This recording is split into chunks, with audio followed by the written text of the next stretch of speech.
오늘의 큐티 말씀은 로마서 9장 19절부터 29절입니다. 제목, 창조주 하나님의 주권. 먼저 앞뒤 문맥을 살펴보겠습니다. 로마서 9장에서는 유대인들의 특권과 하나님의 선택에 대해서 말하고 있습니다. 유대인들이 하나님의 백성으로서 받은 특권을 소개하는데 이미 그들은 혈통적으로 유대인이며 또한 율법을 받았습니다. 그러나 바울은 자기 자신의 동족인 유대인을 구원하고 저주를 받아도 된다며 강한 의조로 말하고 있습니다. 유대인들이 율법을 가지고 있다고 해서 이방인과 동일한 죄인이라는 사실과 율법으로는 의롭게 될 수 없다는 사실을 지적하고 있습니다. 유대인이며 율법을 가지고 있고 할례를 받았다고 해서 저절로 구원을 받아 하나님의 자녀가 되는 것이 아닙니다. 분명한 것은 이방인들 중에도 하나님의 은혜로 믿음으로 의롭게 된 사람이 있듯이 중요한 것은 하나님의 선택을 받은 것은 혈통적으로나 율법의 소유, 유무를 따지는 것이 아닌 오직 하나님의 은혜라는 사실입니다. 바울은 연이어 하나님의 주권에 대해서 설명하고 있습니다. 하나님의 주권에 대해 여러 가지 제기할 수 있는 것이 있을 텐데 하나님의 공평하심을 설명하기 위하여 토기장이와 진흙을 비유로 설명하고 있습니다.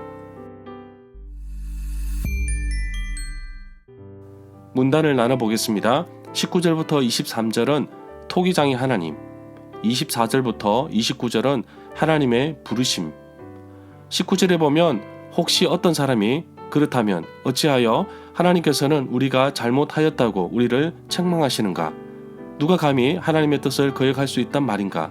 라고 물어올 수도 있다면 바울은 말합니다. 이 구절에서 내가 라고 번역된 단어는 쉬운 성경에서는 여러분으로 새번역 성경에서는 그대는 이라고 번역하였는데 새번역 성경의 그대는 실제로 특정한 인물을 지칭하는 대명사가 아니라 가상의 논쟁 상대자를 지칭하는 대명사로 봅니다.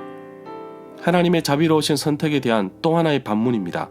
이사야 45장 9절과 예레미야 18장 4절부터 6절에서도 진흙과 토기장의 이야기가 나옵니다.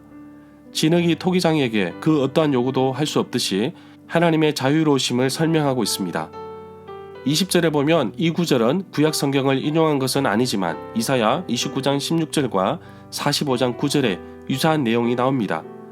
그러나 사람이 무엇이기에 감히 하나님께 반문, 말대꾸를 한단 말입니까? 지음을 받은 토기 그릇이 자기를 만든 사람에게 어찌하여 나를 이렇게 만들었습니까? 라고 말할 수 있겠습니까? 22절에 보면 이 구절에 하나님이 그의 진노를 보이시고 라는 말이 나옵니다. 바울은 이 문장을 끝맺지 않은 것을 볼 수 있습니다. 바울은 하나님의 이런 방식으로 행하시는지 행하지 않으시는지의 문제를 답없이 두고 있습니다. 중요한 것은 하나님이 행하시는 것은 어떤 것이라도 인간이 불평할 이유가 없다는 점입니다.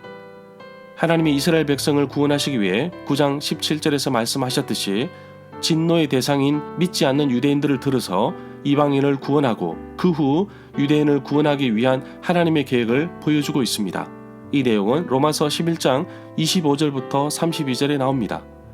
23절에 보면 이 구절에서 영광의 풍성함이라는 말은 넘치는 영광을 뜻합니다. 여기에서 영광은 긍휼과 자비의 하나님으로 하나님이 자신을 드러내는 것을 의미한다고 볼 수 있습니다. 24절에 보면 하나님께서 부르신 자비의 그릇이 바로 우리들입니다. 유대인들 가운데서만 아니라 이방인들 가운데서 부르셨습니다. 로마서 3장 29절에 의하면 하나님은 다만 유대인의 하나님이시냐 또한 이방인의 하나님은 아니시냐 진실로 이방인의 하나님도 되시느니라 라고 말씀하고 있습니다. 또한 로마서 8장 28절에 보면 우리가 알고 있는 것처럼 하나님은 사랑하는 자 곧 그의 뜻대로 부르심을 입은 자들에게 모든 것이 합력하여 선을 이루신다고 말씀하고 있습니다. 바울은 이스라엘에서 교회로 시선을 향하게 합니다. 교회는 하나님이 그 긍휼하신 가운데서 부르신 사람들로 모여 있는데 유대인과 이방인이 함께 있습니다. 로마 교회의 특성을 한 번에 보여주고 있습니다. 25절부터 26절 두 구절에서 호세의 말씀을 가지고 본래적 의미에 맞게 이방인들을 하나님의 자녀, 백성으로 되게 하신 것입니다. 25절은 호세아 2장 23절에서 인용하였습니다. 호세아는 본래 이 구절을 북이스라엘을 향하여 말하고 있습니다. 바울은 이 구절을 가지고 이방인 중에서도 라는 로마서 9장 24절에 자신의 주장을 뒷받침하는 근거로 삼고 있습니다. 26절의 말씀은 호세아 1장 10절의 말씀을 인용하고 있습니다. 27절부터 28절에 보면 또한 이사야는 이스라엘을 두고 이스라엘 자손의 수가 바다의 모래와 같이 많을지라도 남은 사람은 구원을 얻을 것이다. 주께서 약속하신 말씀을 이 땅에서 신속하고 철저하게 이루실 것이라고 외쳤습니다. 이 구절은 이사야 10장 22절 말씀을 인용하고 있습니다. 남은 자에 대한 개념은 하나님께 끝까지 충실하여 구원받은 사람을 의미하며 구약 예언에서 중요한 주제이기도 합니다. 29절에 보면 또 일찍이 이사야가 만군의 주님께서 우리 후손을 남겨두지 않으셨다면 우리는 소돔처럼 되었고 고모라처럼 되었을 것입니다. 라고 이렇게 예언한 것과 같습니다.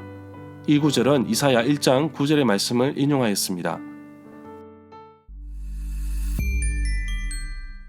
절마다 상세한 설명과 구절 해석 그리고 핵심 내용과 중심 줄거리는 네이버 블로그에 올려져 있습니다. 내게 주시는 교훈입니다. 하나님은 나를 지으신 분이시며 지금 이 순간 내가 서 있는 이곳에 있게 하신 이유가 있을 것입니다. 때로는 고3의 어머니로, 때로는 교회 전도대 리더로, 때로는 기차 기관사이면서 교회 훈련 간사로, 때로는 낮에는 전도 훈련을 하고 밤에는 강의 듣는 분들도 하나님의 크신 계획과 섭리 속에 있다는 사실입니다. 하나님께서 나를 이곳에 부르신 이유를 찾는 것이 가장 중요한 문제입니다. 하나님께서 나를 선택하신 것에 대한 나의 태도는 하나님께서 부르셨으니 그분이 알아서 하시겠지라는 생각보다는 부르셨으니 내가 순종하고 따라야 할 것이 무엇인지 스스로 찾고 기도하며 구하는 것이 아닐까요?